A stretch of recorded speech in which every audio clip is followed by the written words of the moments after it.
Hey, so this is still a thing. It's been a year, but It's it's arguable not if this dead. counts as it's arguable if this counts as still a thing. It's more like it has become a thing once again. This is also accurate, yes. So yeah, Conspiracy last theories. year on July 31st, I put up the first episode of the Wizard Kid podcast, in which we overanalyzed the absolute hell out of the first Harry Potter book, and a year later, we are doing the same. I did not intend for this to be a year gap, but it got put off for a stupid amount of time. And after a while, I'm just like, screw it, we'll just wait for the anniversary. Yep. So, Which was originally Harry's birthday anyway. yep. So, I guess just to kind of recap what we're doing in this series, then, it's going to be, kind of going through the book chapter by chapter, usually two chapters at a time, as this one's going to be. We'll talk about kind of what happens and, any later implications, that type of stuff. It's a very spoiler heavy thing, so don't watch this if Mhm. you're unfamiliar with the books. Unless you don't care, like Yeah, me. that's also a case, like a possibility. Going to be comparing some stuff just between the different American and British culture. And when I say over analyzing, I pretty much mean it. Just Like it at kind of least, runs the gamut from like here's a random obscure thing that was said in an interview, and here's like a detail from Pottermore versus just you know random observations we have and yeah. stupid references and things it reminds us of. So And a running thing I had going in the last one that was one of the reasons that caused me to put it off for so long. And if I was being smart, should probably drop, but we have not. Is I have a number of pointless counters going on here, which we'll bring up as they become relevant. But yeah, not all of them are going to happen very often. This first chapter, we will not be seeing the return of heel turns, wheeling. Both of those are just common phrases that get used. yeah, Getting past things, which is also another common phrase. that was common in the first book. I'm not sure it's going to continue, but maybe. Yeah, we'll see. I know it at least gets mentioned once in Order of the Phoenix, but yeah, we'll see. We'll have to find out. I was tracking every instance of a named one off character. These chapters come close with the Masons, but they are in both chapters, so they don't count. And also whimsy, which is just any time that things are stupid and magic for the sake of being stupid and magic. Yeah, it's wherever like it doesn't have like a justifiable reason in universe other than just to the reader it will seem funny and interesting and magical. My best example for those are the moving staircases. They're just actively a detriment, but they exist because it's magic and it's silly. Another good example is the really awkward like prime number divisors between coin Ugh, types. yeah. So, like I said, we'll bring up the other ones as they come. But another thing I mentioned is, we do want to kind of compare some of the like version differences, and in this case, it's going to be more anytime something comes up where it's like, this is the type of thing that I would never think of happening in like American culture, whereas like is it common over there, that type of thing. Hmm. A much less important case of this is just changing of phrasing. And the last time when we went through Philosopher Sorcerer's Stone, I was constantly referring to a list of changes in the text, and Yeah. here I don't have one that's as in depth. There's a list here on the HP lexicon of just changing, like basically anytime they change the phrasing of stuff, but I don't think it includes absolutely everything, and I'm not going to worry about that too much. The original So didn't either, though, right? That one missed a few things. the lexicon missed it, but I found another site that I see. basically was a lot more in depth. So Okay. going to be missing probably a few of those, but whatever. I Yeah, that will. I know. Yeah. So we'll start out with these because they're uninteresting. Why not, start with something better? So I don't know. We have the description of Harry's broom as being top of the range or top of the line.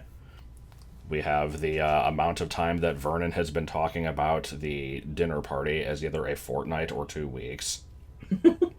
That one I always find weird because I don't think of fortnight as being a specifically British phrase, but I guess it Or kind just of less is. common over there. Here's a really important one. Ice hyphen creams became ice cream. I don't know why they felt they need to change that one, but all right.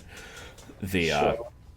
the dinner that Petunia is making changed from a pork joint to a pork loin, which just makes me think of the Family Feud clip where it's like, what's a word that you would like see following pork, and someone buzzes in and goes, Cupine. loin. There's also the one where the guy says "Cupine," Yeah, and pork the Steve Harvey cupine. like has a fucking blue screen of death. Yes. When Harry is talking to Dobby and he's like comparing Dobby's situation to himself living with the Dursleys, in the British version he says, he's like, I thought I was hard done by, but in American he says, I thought I had it bad. I can kind of see the reason for changing that one. Hard done by, like, it, I don't know. Does that seem normal? It's really weird because I don't spend a lot of time interacting with the real fucking world out here. Right. So honestly, like I'm more used to American phrasing for stuff. So it yeah, it did stand out a little as like just kind of Very posh. yeah, not the kind of thing I'd hear very often. We have another instance of Harry talking to Dobby. At one point, he is completely at sea in the British version versus just completely lost.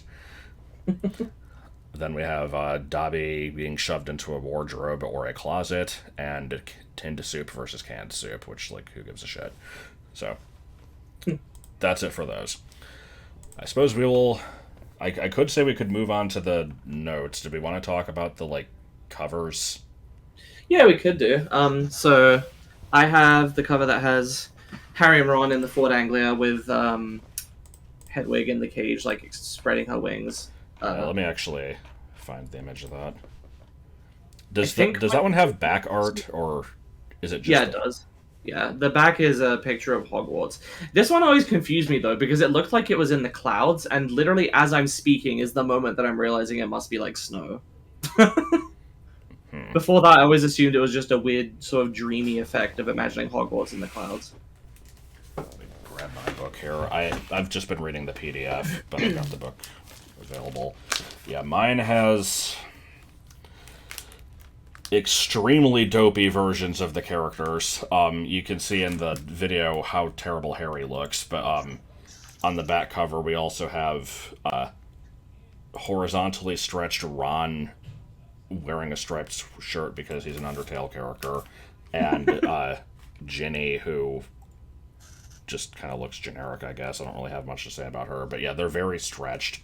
Yeah. Okay, so you don't have the one that has like Harry with forks.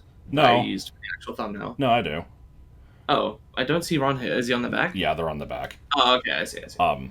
Yeah, they're being pulled by Harry grabbing onto Fox's tail as it looks back and glares at him judgingly. Also on the back cover, we have a very stiff-looking cat. So I guess that's supposed to be Mrs. Norris, but she's like standing in a window. And yeah, I don't know. The artwork on these covers for the first few books is a little questionable at times. Yeah. I also it's like it's not the hugest spoilers, I guess, but it is kind of spoilery. It's showing that a phoenix exists, and also Harry has a sword. You can see what appears to be part of a snake in the stairway as well. Or is that just Yeah, it's like it almost looks like, honestly, it almost looks like vines. But yeah, it's like Mm, there is snake imagery going on. indeed. I also Which I suppose you could just take as being Slytherin, but yeah. Yeah. I'm liking the inside of the front flap where it's just at the top in giant text, the Dursleys. So Oh. they're the most important part of the book. I see. Well, it's just the Dursleys were so mean and hideous all summer. Blah, blah, blah. Like, Oh, does it immediately start with that? I mean, it's not the start of the book. It's like the summary. Oh, the blurb? Yeah. Okay. Because for me, there's only a blurb on the back. The back of mine has praise for the New York Times bestseller. Yeah, mine has an extremely brief blurb. It just says Harry Potter is a wizard. He He is in his second year at Hogwarts School of Witchcraft and Wizardry. Little does he know that this year will be just as eventful as the last. His body is frozen. He breathes ultra cold air. So, like, You and don't the have to be a inside, wizard or a kid to appreciate the spell cast by Harry Potter. yay. Um, inside cover for me has nothing immediately. Then the first page is Harry Potter and the Chamber of Secrets with the Hogwarts crest, Draco Dormans, Non Quam Titilandus. Next page is also available, Harry Potter and the Philosopher's Stone. The next page has exactly the same thing, but slightly larger, like the Hogwarts crest and the Harry Potter logo. And then it says J.K. Rowling, Bloomsbury. Then there's some Mine's copyright nothing info, too terribly interesting. and then for Sean P.F. Harris, Getaway Driver, and Foul Weather Friend. Yep, that was the first thing I put in the notes, is this dedication at the beginning for Sean P.F. Harris. Harris, I can talk, I promise. So yeah, did you look up anything about that?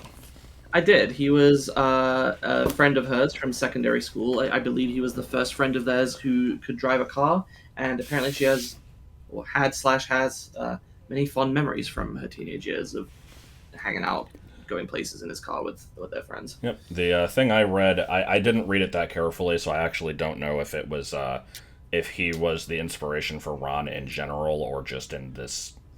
He won't be seeing it until the start of Chapter 3, but the whole thing with Ron kind of breaking Harry out with his car. So I guess that's where the relevance comes in. Very possibly. I don't think we really talked about who what is it? The people in the first one were in the dedication. It was, I believe, I her didn't daughter, even her mother, and her notice. sister. Is that the one who said, like, something who read this one first? Yeah, Di read this one first, who is Diane, her younger sister. I think we talked about that. I don't remember for sure. Maybe. I don't know. But I remembered the text, at least. Yeah. So, this book begins with Vernon screaming because Hedwig hooted a single time.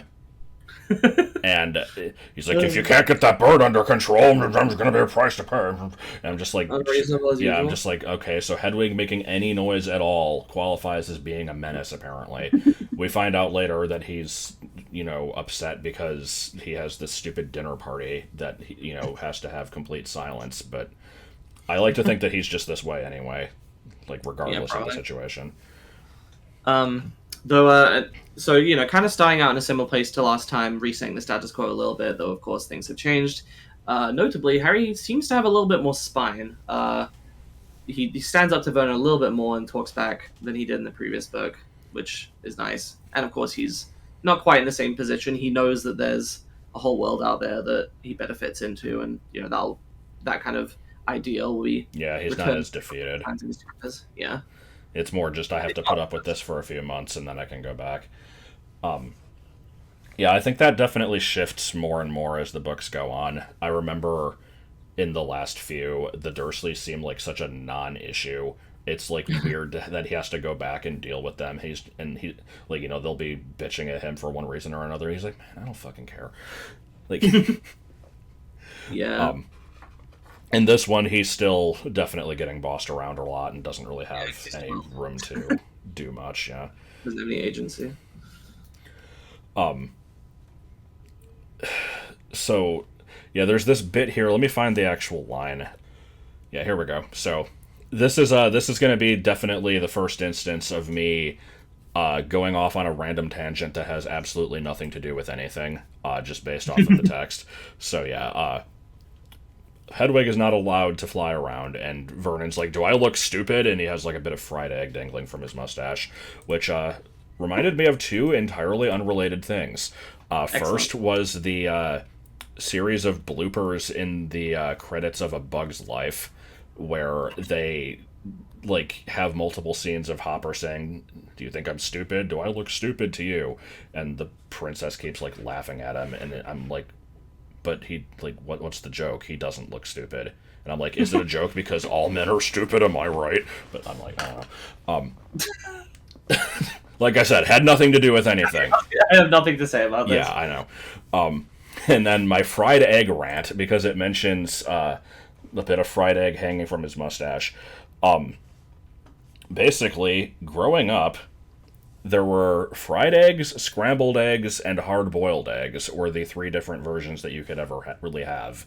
And my grandma had like this deep-rooted fear of eggs in general, Oh yes. of them like being like if they're not cooked enough, you'll get salmonella and die or some shit.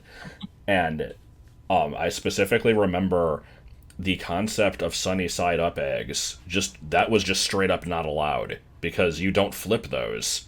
So like, how can the top part be cooked all the way? Like, it's gonna have germs. You're gonna die.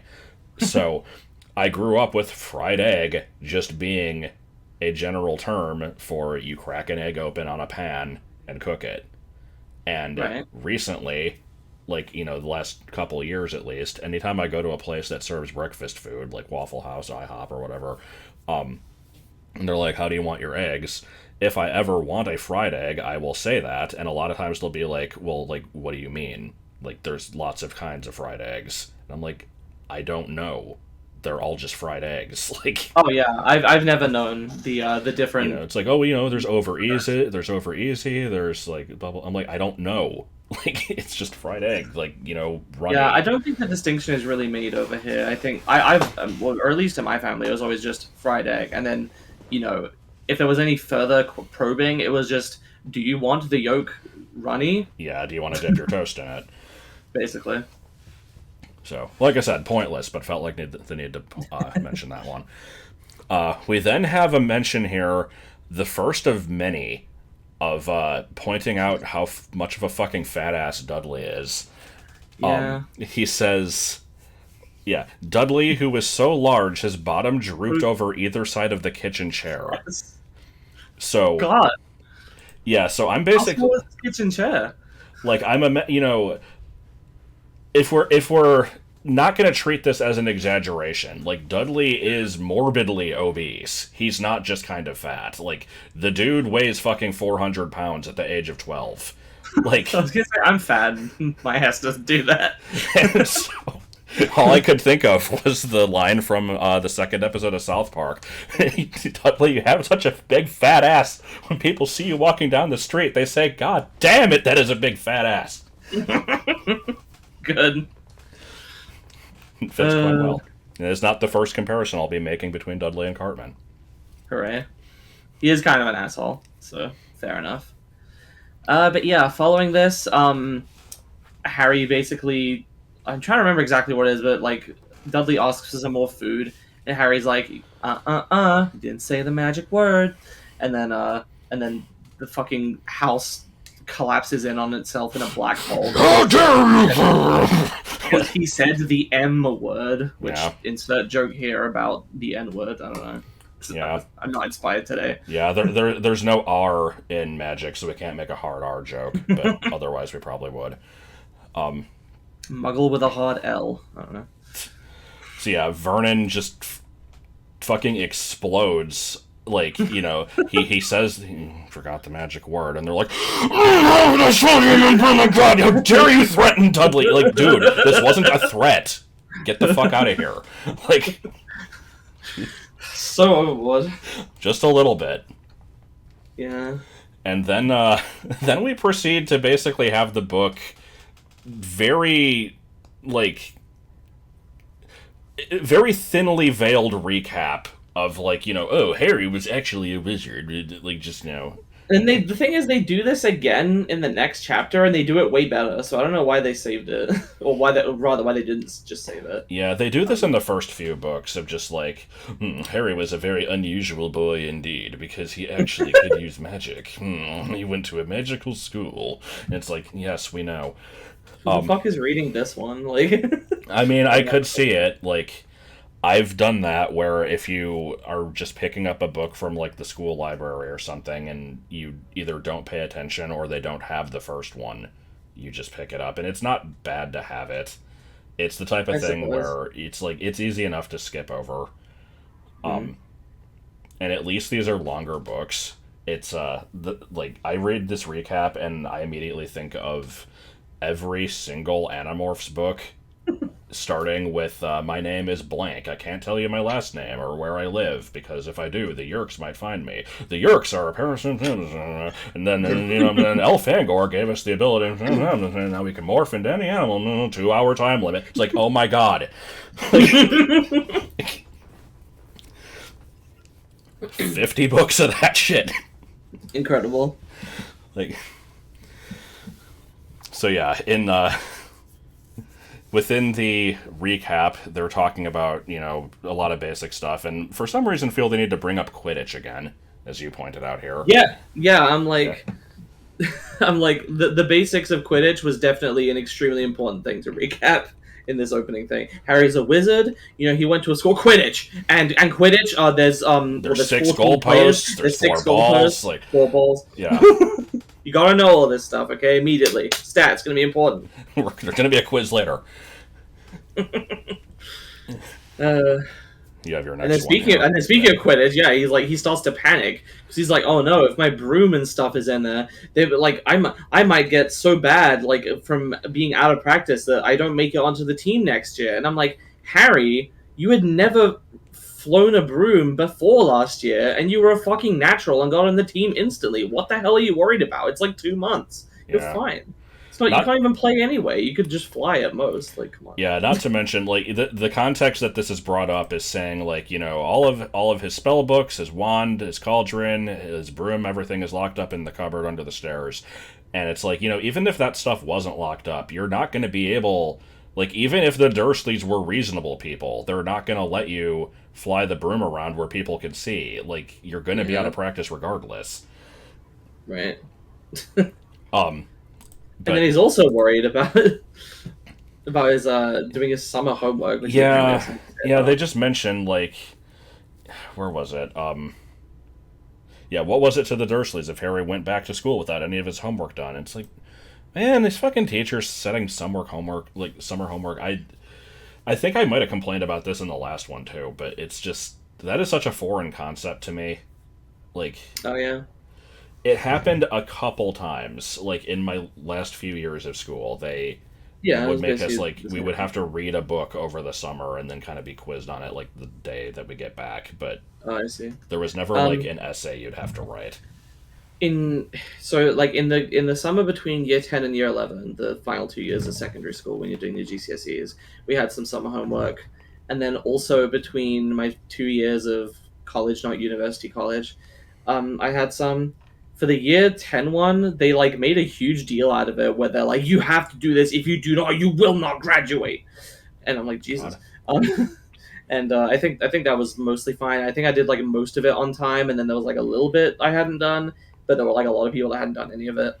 And then in my college time, I had a real bad time with it because I was just severely lacking in academic motivation at the time. And thankfully, my teachers are reasonable and we sorted that out. But yeah, it kind of sucked to not be able to actually relax during the summer because I had this stupid bullshit hanging over my head. It's bad enough that it was the case during school time, and this is kind of why I hated school. Started to really hate school in uni, and really glad to be out of it and just be an adult working. And that comes with its own problems, but at least there's a clear separation between when I'm supposed to be, when I have to be doing stuff, when I'm obligated, versus when I can just relax and not think about it. Mm-hmm.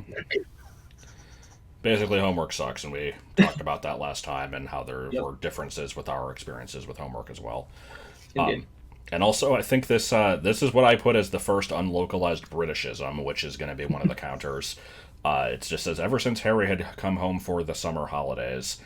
I feel like that's a Britishism because I'm used to calling it summer vacation. Yeah, absolutely. So... yeah, it's I understand what it means. I'm not going to be like, oh, he's not on a holiday. But, I don't know. I pointed that one out regardless. Yeah, the holidays is just a break. Yeah. I can feeling the taste of that pickle coming back. Oh, yeah, the random pickle they put on your pizza. Pickle surprise, yeah. Slice of pickle. Sorry, that was completely random. It's gone. What about trash pickle?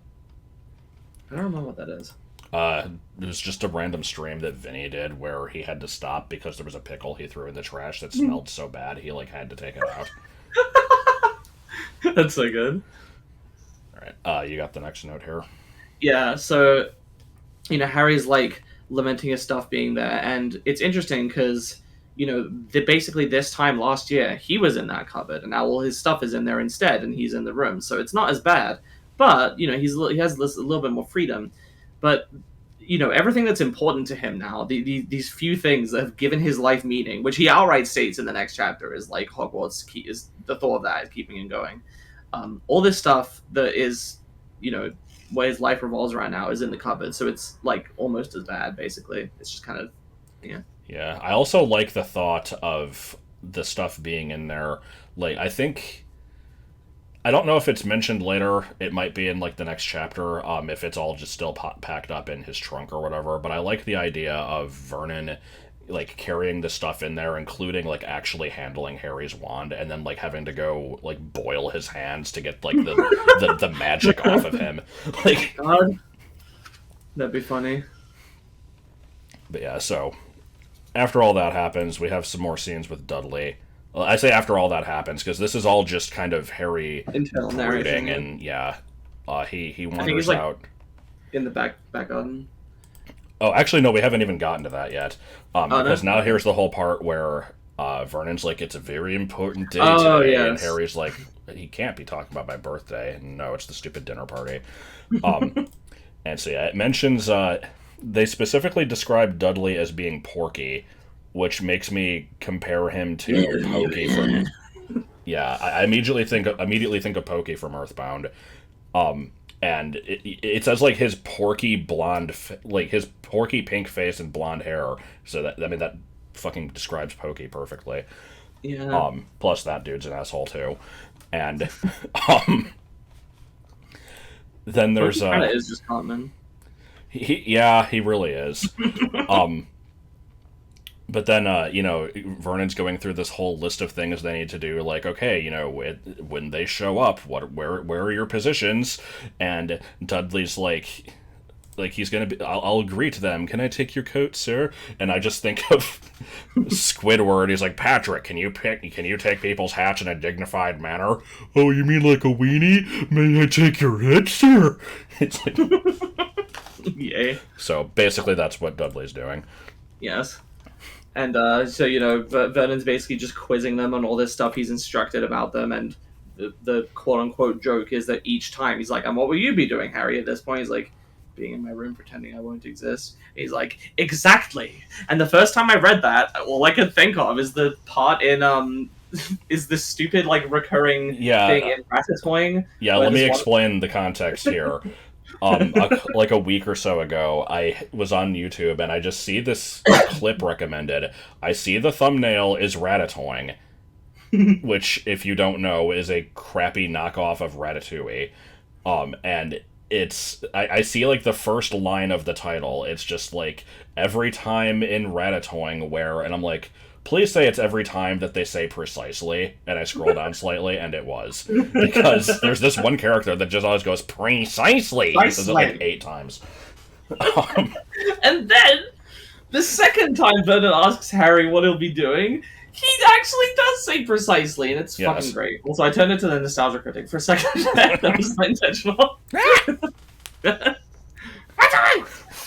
then we... Dudley's fucking essay.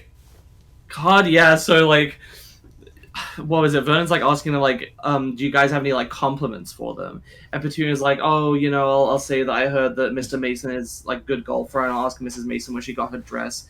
He's like, that's great. Dudley, what about you? And he's like, I'll say that in school we had to write an essay about our hero, and I wrote about you. And I'm like, isn't this guy just some random customer? And of course, this brings them into tears. They're like, oh, you wonderful little boy. Like, and I'm like, Harry has to freaking hide under the table to stop from laughing. Yeah, I wonder if Mr. Mason is stupid enough to believe this. I mean, he's pretty stupid, as we see later. Yeah, but, to be fair. Yeah, so again, they all go through their rounds, and it's like, and Harry, what are you going to be doing? He's like, I'll be in my room making my noise. And he's like, too right you will. And I fucking hate that, where, like, I don't know how to even describe this, but it's any instance where, like, you're not, like, either you're going to do something, like, you say you're going to do it or whatever, and they're like, yeah, you will. It's like, fuck off! I said I was gonna do it. Like, It's like, now I don't want to. yeah, Just but to spite yeah, the "to right you will" just reminded me, and rightfully so, which was which just has another become a thing recent that running joke. pissed me off. But that's a whole other subject. Yeah. Then Vernon mentions, with the money he's gonna make from this big drill sale, they're gonna be able to buy a holiday home in is it Majorca or Mallorca? So in Spanish, I believe it would be pronounced Majorca, or like Majorca. But I've not met a Brit that doesn't pronounce it as Mallorca. I say, yeah, And we saw this place be mentioned in the previous book as well. that it's evocative. Like, to me as a Brit, you say that, I'm like, yeah, that's like the British holiday destination. It's like the first, the first music, but out of holiday destinations for like British middle classes. Mallorca. Yeah, I had never heard of it outside of this. Or But Middlorca. it makes sense. It's very much a local thing. Indeed. You had a problem with this bench? Why is there a bench in the back garden? I've never seen that. Benches are like supposed to be in public parks, not in the fucking, like, you could have chairs out there, maybe like even like a stone thingy. I guess it could be a stone bench, but I'm imagining like a proper, like, the ones with like the metal rails on the side and then like the wooden boards, like I get that shit you only see in like the park and on the seafront. I feel like it's not that weird to have. Like, if you're gonna be the type of asshole to have this big fan. Okay, I don't know why I'm making it an asshole if you have a garden, but if you're gonna be the type of person to have like a fancy garden, I feel like it's also reasonable to have like a place to sit in the garden and like relax or read or whatever. So like you could have a bench. Yeah, but not a bench. I don't know. That's just weird. Like it could also just be like a wooden bench with no back to it. Like, Maybe. I don't know. Point is, there's a bench, and I didn't think it was that weird, but apparently you did. I would think they would have a table and chairs, personally. Maybe. So yeah, Harry's in the back on this bench. He sees Staring at a bush. yeah, he's staring at a bush because he sees eyes, like these giant green eyes in it, and I'm like, Well, no, he's staring at the bush even before that. oh yeah. We eventually find out who the eyes belong to, which makes me wonder why the hell Dobby was hiding in a bush. But, yeah, he's, sitting on this thing brooding again, and at one point he's like... And rightfully so. Countless times Harry had been on the point of unlocking Hedwig's cage by magic. It's like, how? You don't have your wand. Like, earlier, like, when you were younger, you caused things to happen by magic without a wand, because that's just... like, it's kind of like bursting forth. It's the wizarding equivalent of a wet dream. But I don't think you can really control that. Yeah. So I mean, yeah, this series is weird about wandless magic anyway. a little bit. So yeah, he's doing all that. He sees the eyes or whatever, and then Dudley comes in, and once again, we cannot have a single sentence mentioning Dudley without reminding us how fat he is, because it's like, he waddled in with his fat legs. It's like, yes, we get it. And The funny part is that, like, I never picked up on that as a kid, and I just imagined Dudley the way he is in the movie, where, like, he's not skinny. he's but just kind of not, stocky. like, yeah. But yeah, so there's this whole bit with them, and this is also going to be it's the first instance of two different counters here. First, Dudley goes, I know what day it is, and Harry's like, oh, well done, you finally learned the days of the week. So we have our first instance of sassy Harry. Yep. And then Dudley says something about, like, oh, but you don't even have any friends back at your school or whatever. And Harry says, better not let your mum hear you talking about my school, said Harry coolly. So we have our first instance of being cool. Because for some reason, it's just a thing. people turning on their heel, people wheeling, people saying or doing things coolly, and people getting past things are very common in these books, so we have to point them out when they happen. There's also groping for things. We might need a counter for that. Maybe. And then the next sentence is it's like, what are you doing? Why are you staring at the bush? Which, good question. And Harry says, I'm trying to decide what would be the best spell to set it on fire. Which I'm gonna go ahead and count that one as sassy Harry too. That one's a little weaker. But he's more just lying. Like, he's more just trying to fuck with Dudley. That's not necessarily sassy. Yeah, I feel like it's part of the same general attitude, though, where it's like every line out of Harry's mouth is just kind of either insulting or just taunting Dudley, which Yeah. rightfully So, so. But God. I guess that one's questionable. I would count that as sassy. All right, we don't need a hard count anyway. We just need to bring up anything that Yeah. definitively is, or a point could be made for it. We don't need like the specific number. It's just really to make a point about how often it comes up. Yeah.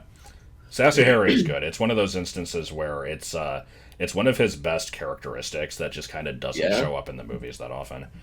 Right.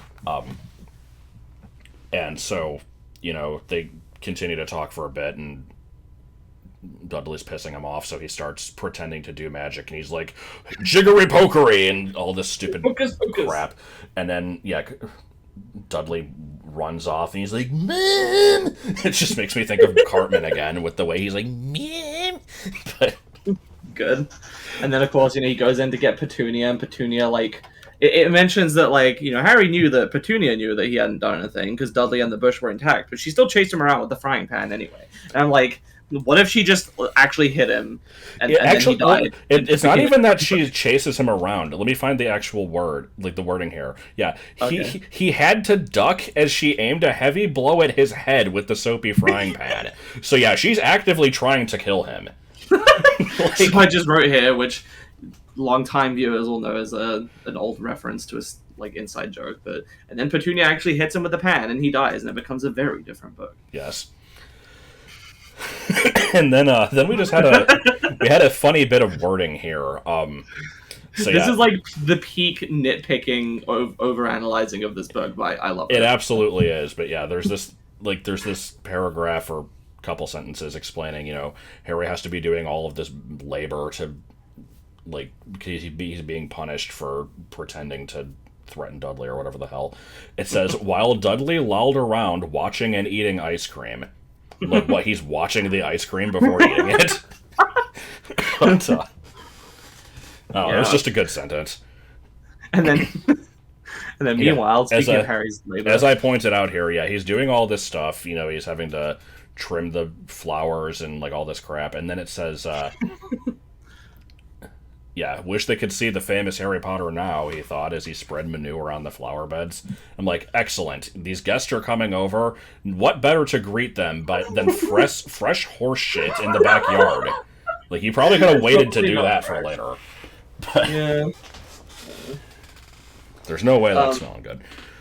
Meanwhile, Petunia's making dessert, which is described as just being literally a giant pile of whipped cream with candied violets, which I'm like, violets are a flower, right? So I look it up, and yeah, and I looked up candied violets, and people do put those on cakes, that you basically sugar the flower petals and put those which on the cake. I had never heard of, but yeah, apparently. I mean, I hadn't either, but I looked it up. And so then I'm like, okay, so is that it? It's just whipped cream with some fucking sugary flower petals? What? Yeah. And then you found a recipe for the one that's in the movie, but I'm not convinced that wasn't just artistic license. Yeah, the way the actual text here is, on top of the fridge stood tonight's pudding, which, by the way, unlocalized Britishism. Pudding is a very specific thing in America. It's not dessert. Right. Although this thing honestly could probably qualify as pudding. It just says a huge mound of whipped cream and sugared violets. So yeah, it's just a pile of whipped cream. And I also looked up what are sugared violets. Does yours say candied? Mine says sugared. Yeah, let me double check that. Yeah, it's you literally just take violets from the garden or growing out of your lawn or whatever. And you wash them, and then you just kind of put sugar on them with either egg or some other sort of bonding agent, and then that's it. Oh, it does say sugared violets. What the hell? I hadn't ever really heard of eating flowers until relatively recently. There was this frozen yogurt place I went to that had rose flavored yogurt, and I'm like, okay, what is this? And I ate it, and it was kind of awful. Yeah, it kind of sucks. I don't know why that's a thing. But yeah, fun fact though, cauliflower is literally just a flower. So yeah, Cauliflower also doesn't have a taste. I don't like it from the little I've tried of it. So yeah, I looked up this. I looked up candied violets, and then I like all I could Need find sugar was notes. it's just the flowers with sugar or whatever, and so then I'm like, okay, what the hell is Aunt Petunia's pudding? So I Google this thing, and yeah, I did find somebody made like a recipe for it, and this thing looks like it has a little bit more substance. It's made of a meringue, and it says it has like a fruit filling, and then cream. I guess I still don't know if that's different from whipped cream or if that's the frosting. Either way, I'm pretty sure this thing is just kind of a blob, which is fine, I guess. Like, I would just think that Petunia would want to make something like more impressive because they're putting in so much fucking effort into this stupid party. yeah, It's like just like, the yeah, cream and some flowers. That'll do them. like the one in the movie looks fine, Yeah. but yeah, it's like I don't think there's a cake or anything in there. I think it's just layers of creamy stuff, which is Right. kind of weird. But I feel like I've had stuff similar to that, and it's good. It's just Yeah. it really is formless. Right. Anyway, And Harry gets to eat yeah, yeah. So which yeah, is impressive. she makes this stupid dessert, and they're gonna have their pork loin or whatever, and it's like hurry, have your grab your food, and he just has two slices of bread and a lump of cheese, and I enjoy the lump of cheese because it makes me think of this strange creature. Yeah. They couldn't even toast the bread and put some butter on it. Well, of course not. So yeah, then they shove Harry upstairs, and I'm gonna have some comments on the timetable here in a minute, but Yeah. I was just thinking that. that wraps up the first chapter. He goes upstairs, and he's about to collapse on his bed. The trouble is, there was someone sitting on it. It was Dumbledore. God. So It may have not been Dumbledore. yeah, so we start chapter 2, and we immediately get introduced to Dobby. And I first want to question how Dobby got in here, because Dobby can Right. he like we see him teleport or apparate, but like presumably he didn't do that here, because there's a plot point 'Cause- later in this yeah. chapter where any magic, even if it's not performed by a human wizard, can be detected by the Ministry, but there's nothing mentioning apparition. Right. So Flapper. yeah, Dobby, yeah. I guess, just like runs through the door undetected at some point. Possibly, yeah. I don't know. Um, an extremely minor point here. At some point, like when Dobby is freaking the fuck out and like sobbing because like, you asked me to sit down like an equal. It mentions him as I'm just gonna pronounce this wrong. Hick coughing. It's Which- hiccuping. It's just I a know. weird alternate spelling. That's the thing. I know it's pronounced hiccuping, but anytime I see it spelled like this, HICCOUGH, I'm like hiccough. Like, why are you spelling it Yeah, this way? It's like mean- it's like when people say yoga hurt with an H in it. No, But, that is a Britishism. I see. But yeah, I looked up this one, and it's not hiccoughing is not a Britishism. It's just a weird alternate spelling, and I don't. It's bad. Yeah. Moving I will on. say, the yogurt with an H, like we actually pronounce it yogurt in the UK. That's Yeah. I don't know if that's tied to it or what, but there you go. Okay. So you can go on for a bit. Yeah, so our introduction to Dobby, basically we get an idea of his character pretty quickly. He's just constantly fucking hitting himself and generally self-flagellating, and it's a little hard to read at times because you just feel so bad for him. But Yeah, I have to shove my ears in the oven. God, and we find out this is because I don't believe the word is used, but he's a slave. He's and absolutely a slave. there's house elf slavery in this world, and it's kind of a weird way to like reintroduce us back to the Wizarding world. Obviously, we've heard Harry give a bit of a recap, but being directly shown the Wizarding world. First thing, by the way, there's slavery, And it's like it's a little bit of a kind of whiplash from the first book where it seemed like everything was hunky dory except there's this bad apple Voldemort and he's got his bad followers, but they're like and the the exception, uselessness that is Draco Malfoy, who right? he's bad, but he's shitty at being bad. Yeah, and there's like a little bit of this idea of like the elitism of what do you call it, like the purebloods or whatever. But it's kind Yeah, of just they contained within these barely two go characters over in that Slytherin. in the first book because we don't even learn about like the mudblood stuff until this Right. one. And even then, it's all kind of contained, and it's just like, oh well, there are some wizards who are bad people, and it's like, yeah, obviously. But here we start to have some of the signs of like this world has a dark side, like it's not really all okay. There's these problems with it, and of course, the house elf slavery thing will be touched on a little bit more later. There's a whole kind of controversial thing in the fourth book about that we'll get to eventually. Yeah, so At least in this book. right in this book we know about Dobby, and he says, I'm a house elf. This is how all house elves are or whatever. But we never see any more of it or hear anything else about it until the fourth book. So like that's probably when we'll want to save most of our talk. Right, I agree. But yeah, so it's just kind of it's interesting that we're coming back on this darker note. Like, oh, actually, like there's, I guess what you'd call them is systemic problems with the world rather than just individual happenings. Right. And it's weird, but also this book does touch on those elements in general, including the mudblood stuff later on. So like, it kind of makes sense in that way because this book, the first one introduces the magical world, and now it's like here's the other side of it. Anyway, that's basically my point. You had more on here.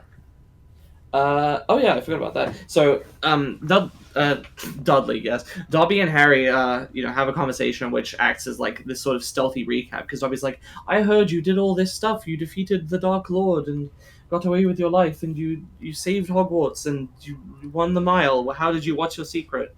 And you were really good at Quidditch, and then there was that one time where you helped sneak a dragon out. He doesn't do that, but and yeah, like I mentioned earlier, I don't know why this couldn't have just been our recap, but there you go, I guess. And that might have been a little too on the nose. Perhaps. Dobby is like, I heard all these great things, and I actually didn't put this in my notes, but the fact that Dobby, like, we don't know yet that Dobby is, like, the Malfoy's slave / elf, but, like, we eventually learned that, and so that basically implies that Dobby knows these things about Harry because Draco won't shut the fuck up, and, like, when he's back from school, he's just like, Potter did this! It's just like, dude, get over your crush. Like... Hey, and I thought you didn't ship him. I know, but no. I know it is. Good joke. The dude is obsessed with Harry. Oh, absolutely. At least in these early books. Later on, he kind of gets his own actual stuff going on in his life, but there you go. So I probably said this in the previous book, but I like the way this scene is written as well, just in terms of kind of painting a picture, because there's this kind of, sudden, I don't know what you'd call it, like the wham moment where Dobby's like, "Oh, you're so great, but you can't go back to Hogwarts." And then this time is spent like this moment. Rowling says like, Harry could suddenly hear the sounds of like Vernon's deep voice and the cutlery from downstairs and stuff, and it's like I don't know, it painted the picture. It punctuates the silence of like instead of just like Harry didn't know what to say or whatever. It's like, it kind of paints the picture a little bit. It's good. Because in real life, I'm sure everyone has experienced that moment where, suddenly, because you suddenly get shocked by something, you almost gain this like sudden awareness of other things that are going on because you're just like scrambling for mental purchase. I don't know. Yeah. So here's a point that I think that you were curious why I wrote this. Indeed. Let me find the actual wording, because so Harry says you cannot return to Dobby says you cannot return to Hogwarts. There was a plot, Harry Potter, a plot to make most terrible things happen at Hogwarts School this year. Dobby has known it for months. Harry Potter must not put himself in peril. There is no fucking plot, because we eventually learn. Like, okay, so what happens is, if we're gonna just completely talk about all the events of this book, the Chamber of Secrets gets opened and releases the basilisk. This happens because of Tom Riddle's diary, which basically, it talks to whoever has it, in this case, Ginny, and it basically kind of like hypnotizes them or brainwashes them into doing this stuff.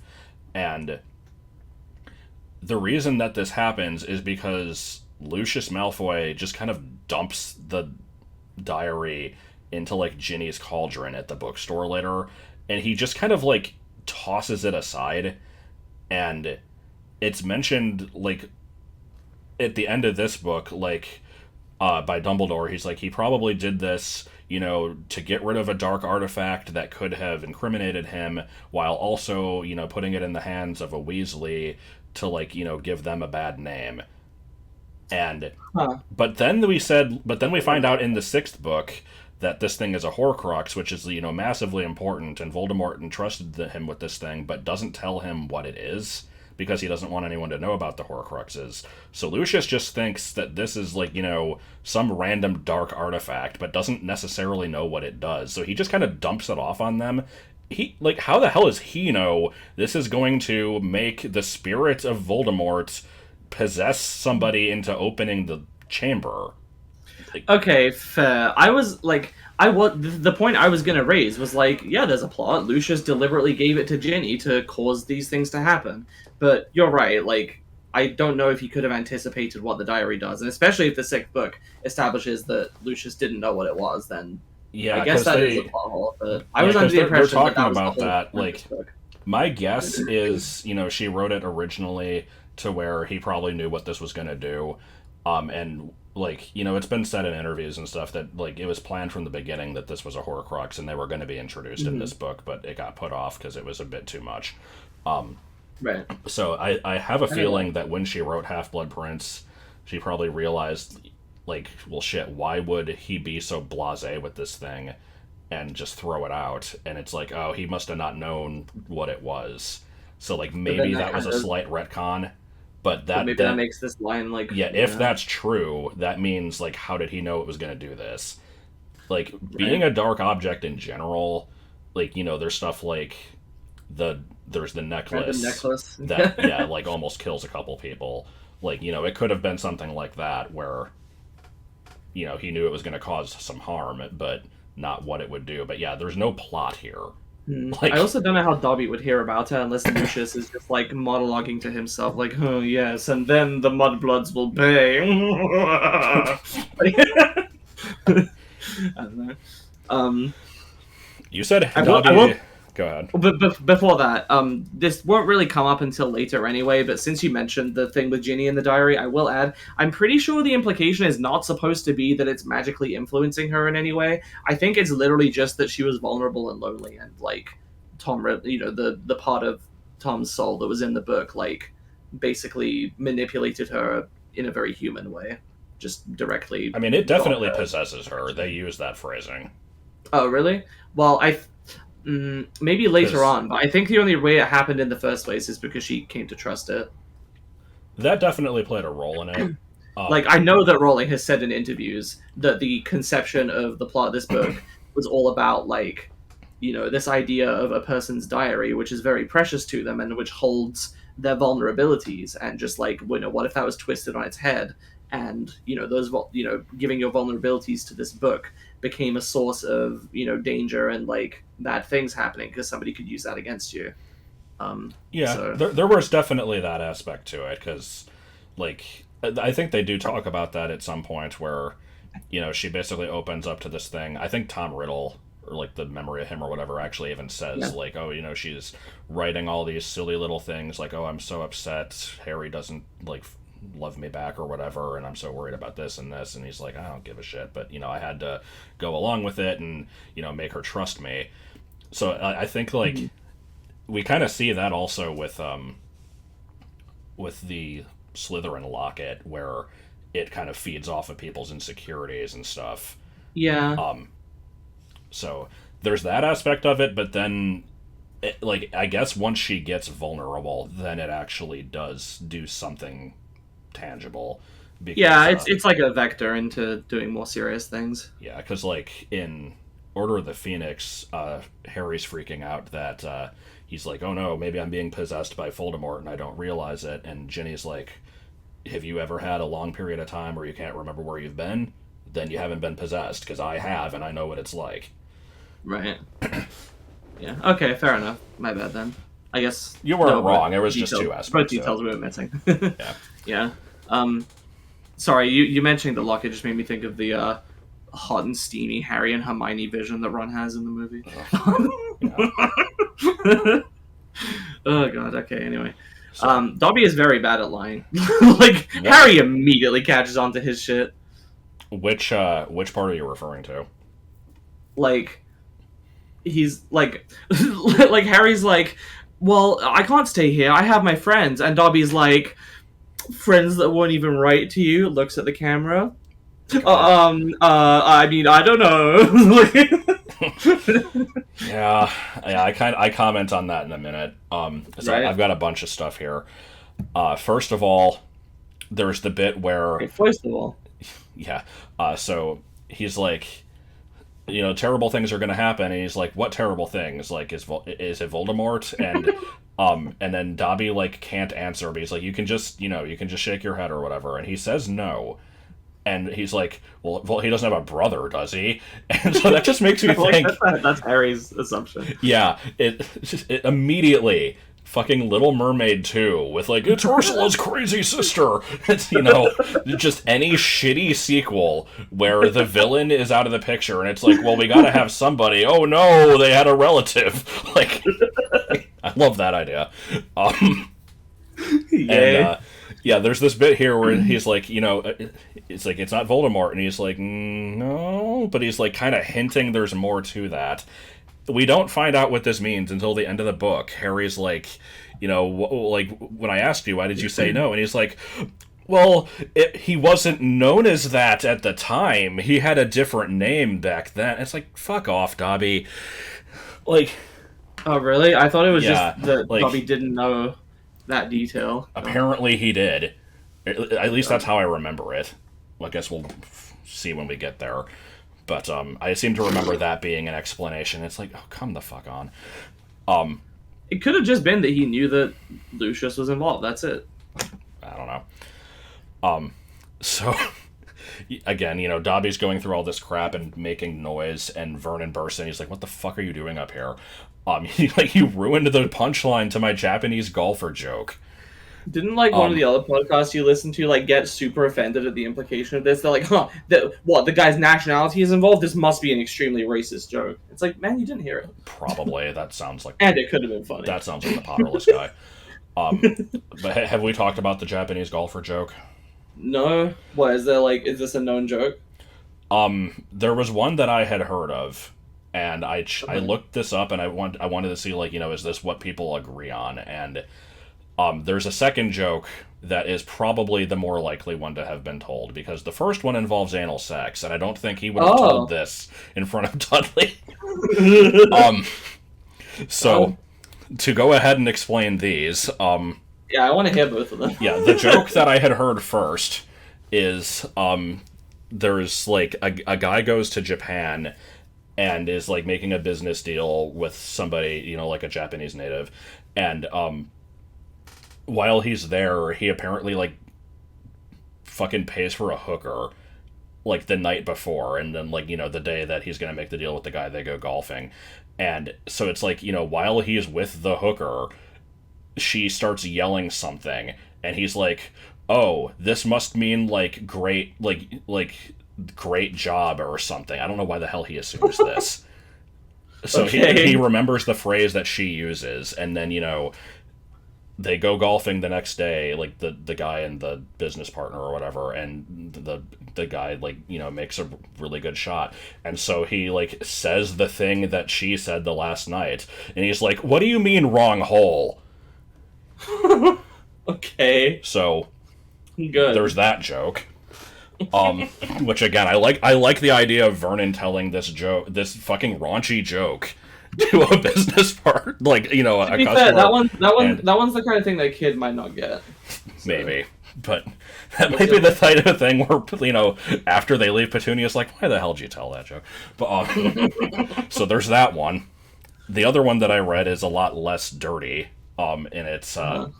it was an American, a German, and a Japanese man all go golfing together, and like at one point, the American guy like holds his like pinky and thumb up to like his mouth and ear and acts like he's taking a phone call, and then it's like, oh yeah, we have this great new technology where you can embed the parts of the phone into your hand. I was taking a call. And then later on, a German guy just starts taking a call without doing anything, and it's like, oh yeah, we have it embedded in our teeth. And then later, the Japanese guy is like, I'm gonna be back in a minute, and he goes off like into a bush, and they like follow him, and they see him squatting with his pants down, and they're like, dude, what are you doing? He's like, oh, I'm receiving a fax. Okay. Yeah, I don't know. So All right, sure. I don't know where this joke came from, if this is necessarily what she had in mind, but it could have been. I also don't think the Add that to the list. nationalities in this joke had any relevance. Yeah, I was gonna say usually they do, like the one about Yeah. the guys on the bus like throwing away things they don't need. I'm gonna Because repeat the that thing one. is, I looked this thing up. I looked up Japanese golfer joke, which, by the way, has a page on the Harry Potter wiki. Oh my god. But Okay, I've got to see this now. there's no information listed other than Vernon tells a joke about a Japanese golfer. But Amazing.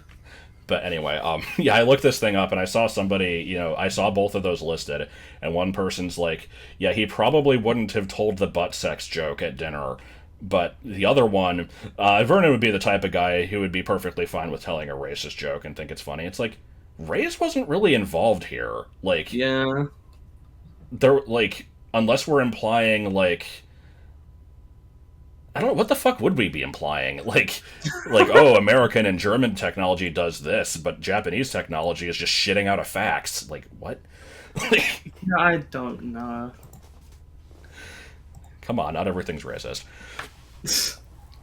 So, moving on from that, yeah, there's the bit you said where Dobby is, he's stopping these letters, which I have to question on multiple levels. First of all,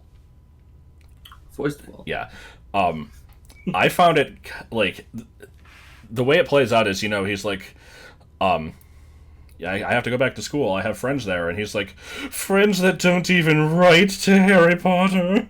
It's like laying it on a little thick there. First of all, but like I keep saying first of all, there's.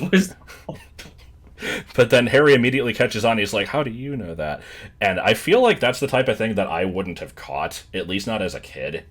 Yeah, probably not. I wouldn't. So, I don't know. Maybe he was very obvious about it. I also want to know... Imagining Dobby, like, putting his long-ass fucking index finger to his lips and making, like, a shit-eating grin, like, they don't even write to you. Maybe. He might even do that in the movie, honestly. But I want to know how he's stopping these letters from coming, because, again, first of all, he seems to really be hinging on this plan of just like, how can I get him to not come back to school? Oh, what if he thinks there's nobody that cares about him there? I'm going to intercept these letters. So I'm going to, apparently every moment I have that I can sneak away from my abusive slave owners, I can go hide in a bush and fucking jump at owls that are delivering letters and snatch them in midair, because I can't use magic because it'll get detected. I just imagine. So, like, I mean, I think this is just a plot hole because, like, I think he probably did use magic to apparate around. There's no fucking way he ran all the way from Malfoy Manor to Surrey. Yeah, every I mean, time. he probably did, but that's the other thing is, like, I'm not really sure what magic elves can use because they don't have wands, but they can do some stuff. Yeah. But I don't know. He's doing something and not getting detected. And hiding in a bush. I'm just imagining him being like, and snatching the letter away. Yeah. The other thing is, Harry calls him out on this, and then he, like, pulls this... It's described as a thick wad of letters. He pulls this out of his shitty pillowcase, and this is the most minor stupid thing, but I'm like, what, does he have, like, an internal pocket in there? Like, where were these being stored? Why do you even still have them on you? Like, if you weren't planning on giving them back. Yeah, true. Doesn't he have, like, a handkerchief that he blows his nose in at some point? Maybe I guess you must have a pocket for that. No, because he blows his nose into the pillowcase. Mm, But yeah, true. I don't know. So, all this crap happens, and then he's like, "You must not go back to school," and he's like, "No, I can't." And so Dobby's like, "Well, I have no choice," and he runs down. He runs down the stairs into the kitchen, and Harry's like terrified, like, "Oh God, they're gonna hear this. I have to go after him and stop him." And so Harry sprang after him, trying not to make a sound. He jumped the last 6 steps, landing cat-like on the hall carpet. It's like, dude, you're trying to be quiet. Why are you jumping down the stairs? How do you land silently? Like, what? I feel like I would hurt myself jumping 3 stairs. Like the kid just pounces and like lands, perfectly silently. Like, did you know you could do this? Oh my god. And so I now I mentioned this in joke. Do we need a Stairmaster counter? Because I remember, at least in one instance, in the 6th book, there's a part where he like fucking leaps down half a staircase, chasing after people during like the climax at the end where the Death Eaters are in the castle. Yeah. And like there's this thing where it's like Harry charged up the stairs 3 stairs at a time, and it's like this is so stupid, but like I had this running gag between it was me and Jordan, my brother. We would always say, he's the stair master. He's mastered the stairs, because there's this whole bit in the first Shrek movie where Donkey is going on about like, man, if I run into those stairs, they're not going to know what hit him. Like, so yeah, if we see a lot of instances of Harry disregarding staircases, we might have to have a counter for this. God, maybe. I haven't seen Shrek in like 15 years, so I don't remember this. Good shit. Yeah. And then this whole thing hinges on Dobby being like, "Well, I'll stop. I'll give you back your letters. I won't fuck with you as long as you promise not to go back to Hogwarts." And it's like, dude, just lie. Like, this isn't magically binding. Like, the only thing I can think of is maybe he doesn't know that. Maybe he's like, oh, well, maybe if you promise something to an elf, then you actually can't break it, because there are unbreakable vows. But like, I would think that Harry would just be like, "Yeah, sure. Now give me those letters." I don't know. Maybe. I don't know. The other thing I failed to point this one out, but I remembered it later, is, if you don't go back to school, you're going to be in real trouble. I'm going to get you in trouble. Yeah, there's more to question about that as well later, as Harry does, and rightfully so. Oh my god. But moving on, so fucking the stupid like pudding gets like the pile of whipped splat- cream. It gets splapped everywhere with Dobby using. Yeah, that's what I was thinking of too. When Dobby presumably uses Wingardium Leviosa, which it's described as the hover charm. I think that's what Wingardium Leviosa is. Yeah, I don't know if it's the same thing as wizard spells, so it might just be some other thing, but either way. Yeah. Basically the same effect. I would be interested to know how those systems work, but anyway. So Verdon gets really mad at Harry, and he's like, "I'm going to flay you, boy." And I'm like, Jesus! Because even though he's obviously exaggerating somewhat just to, like, scare Harry, that is brutal. Do you know what flaying is? It's like peeling off their skin, right? Yes! It's fucking skinning someone. God. I'll also point out that in the book, he just levitates this stupid pile of whipped cream and then, like, breaks it in the kitchen and makes a big ruckus. In the movie, they changed it so that they drop it onto, like, Mrs. Mason's head. Yeah. So, which, honestly, like, thinking of how that had to be framed in the movie, where this thing is floating in and Harry's, like, having to pretend to hold it or, like, catch it or whatever, and then it just drops, like, the way they had to be seated and not notice this before it happened was, like, there's no fucking way, but... Yeah, I remember that being really stupid. Oh, that's the thing, actually. I guess we'll mention this when we talk about the movie, but I didn't actually understand as a kid why he was holding his hands out. It seemed like he was only doing it so they would think that he was doing the spell.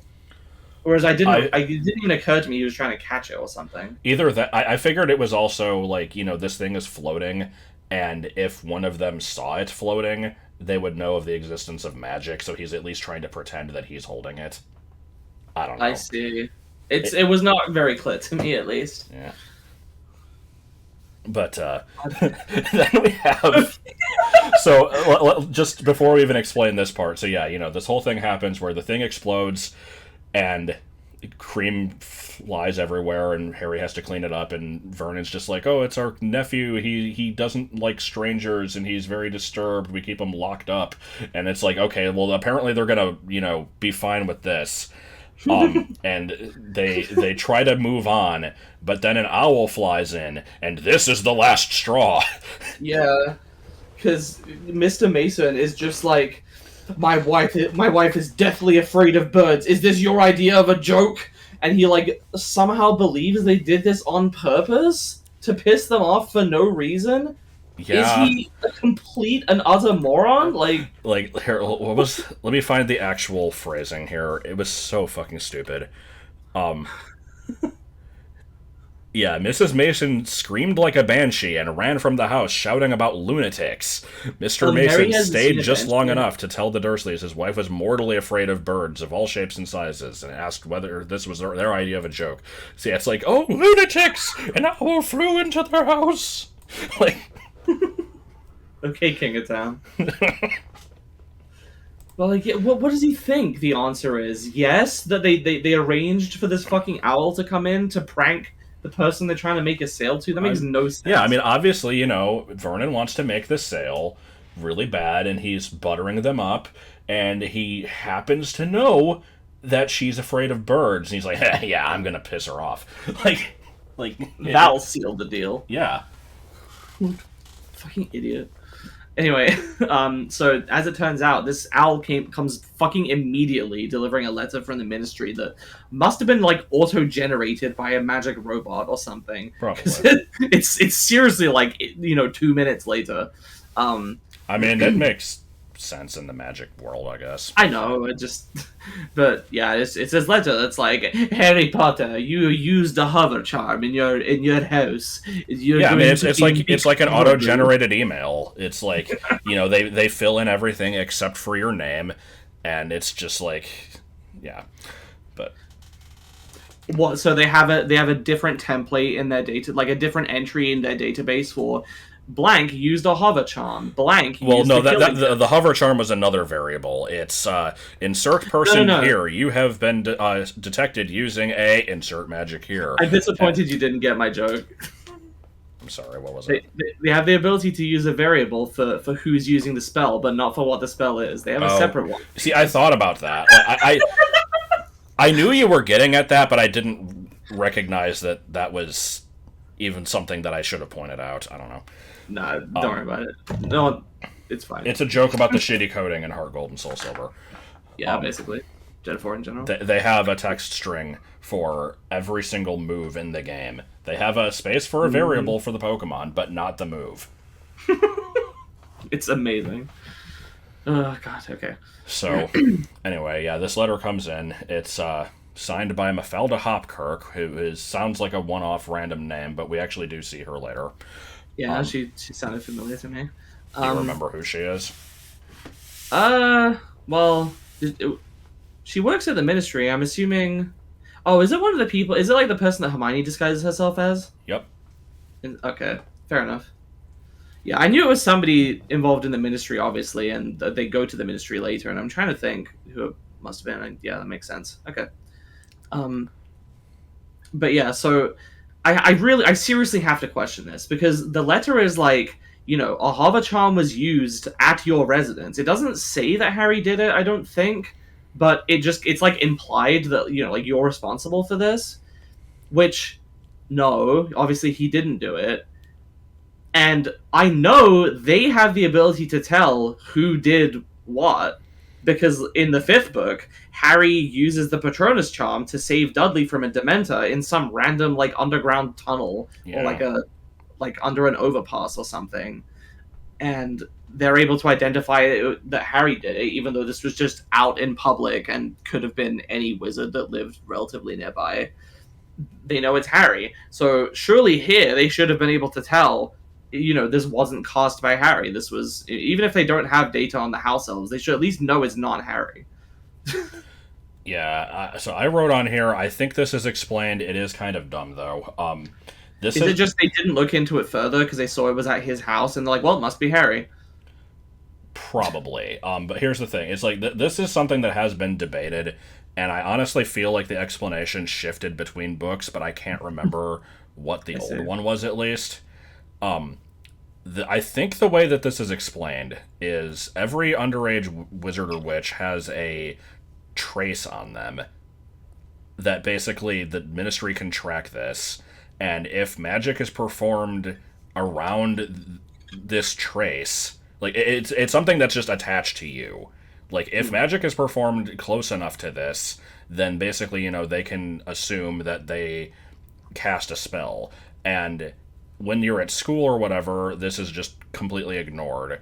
And for magical families, it's also ignored because your family could just be using a spell, so they're not gonna care I about see. that. Ron even specifically says something like, I think it's Ron. He says like, it's up to the parents to just kind of watch over their kids and make sure that they're not breaking the rule or whatever.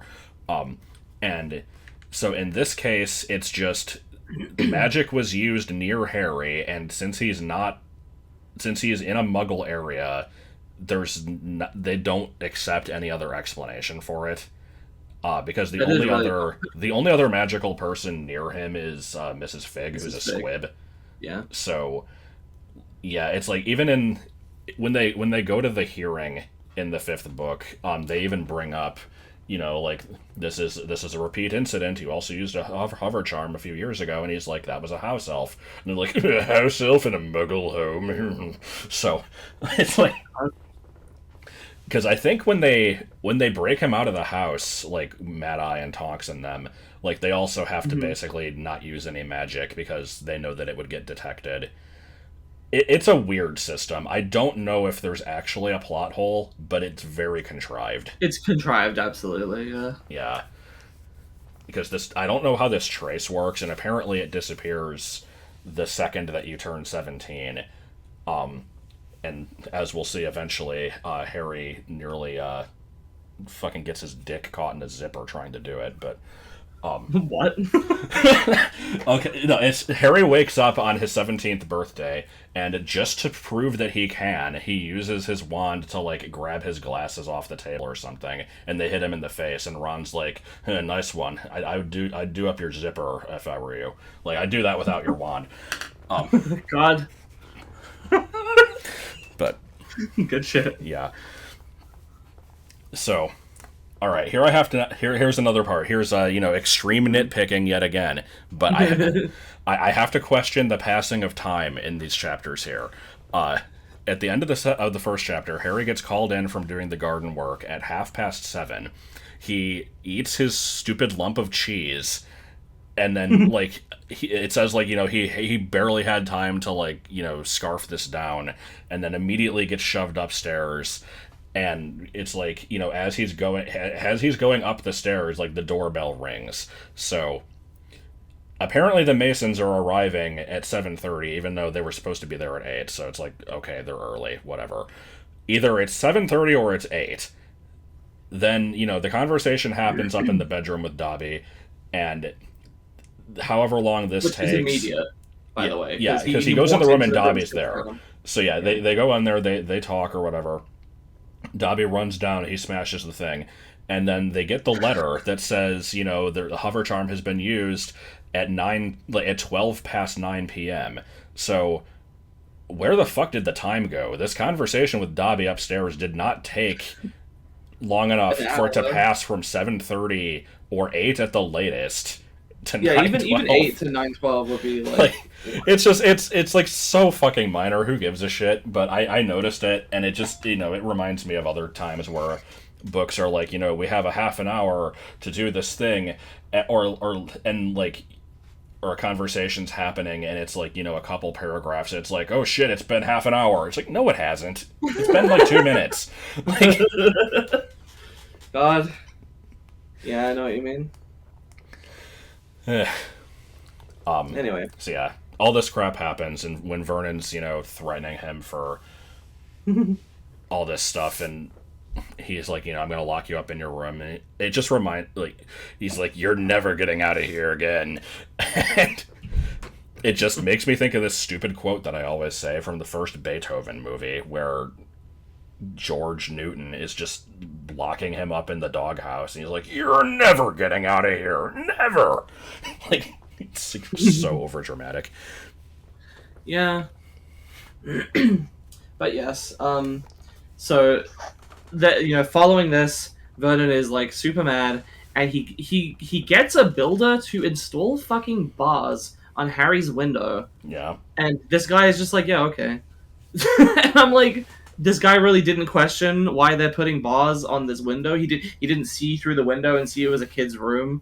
Like, I mean, to be fair, Harry probably doesn't have many possessions in there, so it might have been. I think all of Dudley's crap is still in there. I see, but this guy has no quality. He's just like, yeah, sure, I'll fit iron bars to a window. I can't imagine that's common. Like, yeah, there would probably be some sort of follow up on this. The guy would be like, maybe I should report this. and then not only that, but like Vernon and Petunia are fucking obsessed with their reputation and their image. You don't think the neighbors would start talking about the ugly ass iron bars that just suddenly appeared on the fucking window upstairs and ask them about it? Like, I'm not convinced that Vernon is like, yeah, this is worth it. This is worth the like fucking questions we're gonna get. Like, maybe he has an excuse that is like, not given, but I don't know. That is a very good point, though. I wouldn't have thought of that. But you're absolutely right. I didn't think about it the first time, because I will mention actually that like I expected we would do this not long after the movie Let's Watch that we did, so I wrote some of these notes back in like November, and then didn't get around. Well, obviously, we didn't get around to it until now. So I reread the chapters and I added a few more, but that was one of the old ones. Well, actually, that wasn't one of the old ones. Sorry, that was one of the new ones. And yeah, so I didn't think about it the first time. I did this time. Okay. I just made a stupid comment here. First, it was dung beetles. Now it's fruit bats. Do you know what I mean? Yes. Well, yeah, because they mentioned like now they know that Harry wouldn't turn them into fruit bats in the middle of the night, so they could go full force against being assholes towards him. Yeah. And I vaguely remember like, some mention, yeah. like, We Harry, have in the first chapter. It's underage wizards weren't allowed to use magic outside of school. Harry hadn't told the Dursleys this. He knew it was only their terror that he might turn them all into dung beetles that stopped them from locking him in the cupboard. I'm like, that's oddly specific, and also I keep making these Pokey references, and we have, Pokey's mom, it's a dung beetle. But yes.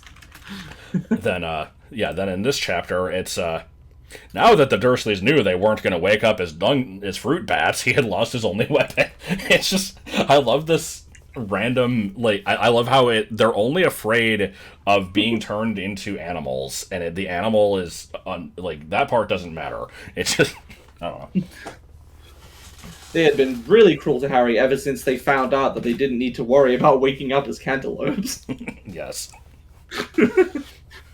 Anyway, So Harry's moping in his bed, obviously, and he's like, "Oh, I'm gonna miss school. Oh, I'm gonna die here. I'm gonna starve to death." I mean, which he kind of is, because they're giving him like fucking no food. Yeah, and he's having to take a shit in the corner because he only can leave the bedroom twice a day, and it's like, well, yeah. And so he's like, would Hogwarts even care that I don't show up? Would they send someone? Would they even be able to get past the? That was unintentional. Would they even be able to like, would the Dursleys stop them? To that part, I'm like, I mean, no. Hagrid fucking got him out of there despite the resistance. But I do wonder what the answer to that question is. Would Hogwarts do that? Because I mean, Harry is very nearly late, and they didn't give a shit. They were just ready to expel him over this. What do you mean? Well, in a few chapters, he's going to be. Well, actually, he was late because of the they don't expel him. Like, they don't threaten that because he was almost late. They do that because he fucking flew a car into their magic tree and like got spotted by Muggles. Right. Okay. My bad. Yeah. But I guess what I'm thinking of is the fact that the train just kind of left without them, and they weren't believed about like the wall being disabled or whatever. Yeah. So I almost wonder if Hogwarts would just be like, fuck him. He can't be bothered to get here on time. Like, man, he's in a shitty situation. Yeah. They've got to have ways to deal with this. If it was anybody else, they might. I would say if it's anybody else, they would probably like send a letter and be like, like this kid hasn't shown up, like, What's the dealio? just wanting to confirm that either you found a different school or like you're teaching them or whatever. If it's Harry though, like they would definitely send someone to investigate because they know what's going on with him. So yeah, but oh well. Because that was it. Because I just can't imagine Dumbledore being like, oh, he's not coming. All right. Oh well, might have a quiet ear. But, not with the plot that's happening. yes. The last note I have on here is once again it's extreme nitpicking because well it's aspects of that because we find Hedwig has been locked in a cage for the past month, like. Yeah. She has not been able to move in ages, and like I'm questioning what she's been eating up to this point because Harry gets like a shitty can of cold soup and he like gives her the soggy vegetables and she doesn't want to eat them and he's like, it's all we've got. It's like, I don't think owls can eat vegetables. I'm pretty sure they can only eat meat. And like, how the hell has she been surviving? Like, I guess maybe Harry's been, scraping up scraps off the kitchen table. Yeah. But, that's... You have to survive. Oh, right, and then we end with a dream of significance. Kinda. Yeah, so... It doesn't actually predict anything, it just... Yeah, this is our last... it's our last counter, and it's one that's never going to advance often, but, yeah, just dream of significance. He dreams that he's at, like, a zoo... like in a display with like an underage wizard sign, and Dudley's taunting him and shit, and Dobby's like, at least you're safe. But yeah, it's like it's not a prophetic dream, but it's right recontextualizing. I just like how it sort of blends into the real life because he like Dudley's shaking the bars and he's like, man, stop shaking the bars, Ron. But no, that's what I'm saying. Dudley's shaking the bars in the dream, yeah. And he's like, man, stop shaking the bars. And he's like, oh, actually, my bars are being shaken by Ron. Yeah, someone was goggling through the bars at him. A freckle-faced, red-haired, long-nosed someone. It was Dumbledore. Did they not change goggled to ogled in your version? Because they did in Philosopher's Stone. It says goggled. Huh. Someone was goggling through the bars at him. I see. Well, there you go. That is first 2 chapters of Chamber of Secrets. And the next one starts with Lightning McQueen, apparently. Yeah. So you showed me. Yeah. Do we want to go through the comments on the Let's Watch? Oh god, I guess you could. There's not that many. Let me just I in the meantime will point out the chapter art for these two. We're gonna have the image of Dobby in the video, and he looks like shit. Yeah, kinda. It's like I wanted to question why he has such big eyelashes, but I don't think he actually does. It's just like it looks like it from a distance because he's got like this shitty short hair, I think, or like eyebrows or something. I don't know. Also, is that a hat he's holding? I don't know what that is. God, let me have a look. It has like it looks like one of those like little tassels that's on a graduation cap. Oh yeah, it kind of does look like a hat, maybe. Which is weird because they can't have clothes. But I will also point out the chapter art for the first one is just Harry sitting very stiff on a bench with a pair of eyes looking at him. And if you didn't tell me the context of this, I would swear this is like the start of the third book with like Sirius / the Grim like stalking him. Oh yeah. So there's not much to say for the comments for this one. It's mostly just comments about the movie specifically. And some of it was replied to anyway. Somebody mentioned that the body double for Hagrid is pretty much just used in shots when he's shown from the back. There are a couple instances of the weird face, but most of the time it's just from the back, so that if they need to like show the height difference between him and somebody else, like it can be more exaggerated. Obviously, people making fun of me for the stupid thing about thinking that all movie lines are dubbed later. Like, yes, I know, I was corrected in the video. It's like the terminal velocity thing. Like, we can move on. Like, wow, I can't believe you thought that. And then, yeah. Anyways, and then finally, somebody just mentioned that like there's a charm to the early stories where like before there's all these Death Eaters and stuff, people are worried about the house points and sports, and it's like Yeah. yeah, it's the series kind of matured with its audience in that way, in Yep. the Things moved definitely into more ramp up. serious darker stuff. Yeah, it's kind of crazy because people usually think of like the first two or three as being lighthearted and then it gets dark, but like this book gets dark pretty much immediately. Yeah, like, Like even the first one, the first one is mostly kind of low stakes, but it does open with the murder of Lillian James, and we have mhm, the scene of fucking like Quirrell de Mort like drinking the unicorn blood and unicorn blood. stuff, and Yeah. the ending kind of has like some scary parts. This one, has people being petrified, a giant fucking snake, like, This movie was scary for me as a kid. I watched yeah, it when I was like 4, and it was fucking terrifying. I loved it anyway, which is weird because I'm a fucking wuss, and as I grew up, I started to become like less able to handle scary things, with minimal exceptions. But as a kid, I was enthralled by this one, probably in part because it kind of scared me. yeah. Okay. There's always The basilisk is there's a scary. little bit of an appeal to that sometimes, but I don't usually Yeah. like actually scary stuff. Um, Mm. but yeah, it's you have that, and then third book. There's a serial killer after me, Yeah. and also the Grim Reapers, and That. also a freaky dog that when you see it you die. Like Yeah, there's a lot of scary ideas the introduced. Grim fucking early terrified on. me. Like it Mhm. wasn't even real, and just the concept of it freaked me out. It's like the stupid maze where you turn left at the end and you see something so scary that you die. Yes. And yeah, I guess that's pretty much it for now. As usual, leave your thoughts and comments and questions and stuff. We'll address them next time if we have something to say. Thanks for listening. Next time will be what the fuck is it called? The Burrow, and possibly at Flourish and Blutz. At Flourish and Blutz. I don't know. Probably. Depends. It's like I didn't see how long the next chapter is, but it's an extra like 30 pages ish. We did 22 today, so well, 22 in a bit. I see. But yeah, we'll see. So yeah, I guess until then, keep on trangling. And don't stop to look around. Look around at the world. Yep. And rightfully so.